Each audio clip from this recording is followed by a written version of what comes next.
మంచు ఫ్యామిలీలో గొడవలు రచ్చకెక్కాయి. తనపై గుర్తు తెలియని వ్యక్తులు దాడి చేశారని మంచు మనోజ్ పోలీసులకు ఫిర్యాదు చేశారు. అటు మోహన్ బాబు కూడా కొడుకు మనోజ్, కోడలు మౌనికపై పోలీసులకు ఫిర్యాదు చేశారు.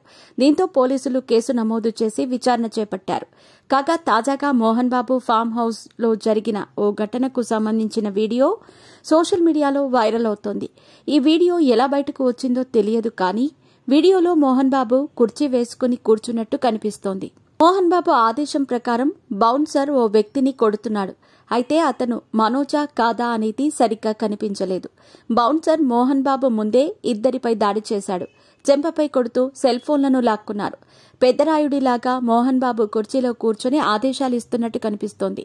ఈ వీడియో చూసిన నెటిజన్లు మోహన్ బాబు ఇంకా పెద్దరాయుడు ఫోబియాలో ఉన్నాడని కామెంట్లు చేస్తున్నారు.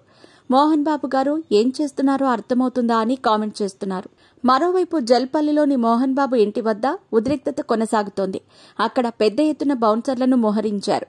దుబాయ్ నుంచి ఇంటికి వచ్చిన పెద్ద కుమారుడు విష్ణు అక్కడున్న బౌన్సర్లను బయటకు పంపారు. బయటకు పంపిన వారిని మనోజ్ బౌన్సర్లుగా చెబుతున్నారు. అదే సమయంలో మంచు మనోజ్ గేటు వద్ద ఉన్నాడు. తన బౌన్సర్లను బయటకు పంపటంపై మనోజ్ అసంతృప్తి వ్యక్తం చేసినట్టు తెలిసింది. ఆదివారం నుంచి మంచు ఫ్యామిలీ గొడవలు డైలీ సీరియల్ లాగా మారాయి. ఆదివారం ఉదయం తండ్రిపై మంచు మనోజ్ పోలీసులకు ఫిర్యాదు చేసినట్టు వార్తలు వచ్చాయి. మోహన్ బాబు కూడా ఫిర్యాదు చేసినట్టు చెప్పారు. ఆ తర్వాత ఎలాంటి ఫిర్యాదు చేయలేదని మంచు ఫ్యామిలీ క్లారిటీ ఇచ్చింది. అయితే ఆదివారం సాయంత్రం మనోజ్ ఆసుపత్రికి వచ్చారు. ఆ తర్వాత సోమవారం సాయంత్రం మనోజ్ పోలీసులకు ఫిర్యాదు చేశారు. మోహన్ బాబు కూడా తనకు ప్రాణహాని ఉందని ఫిర్యాదు చేశారు.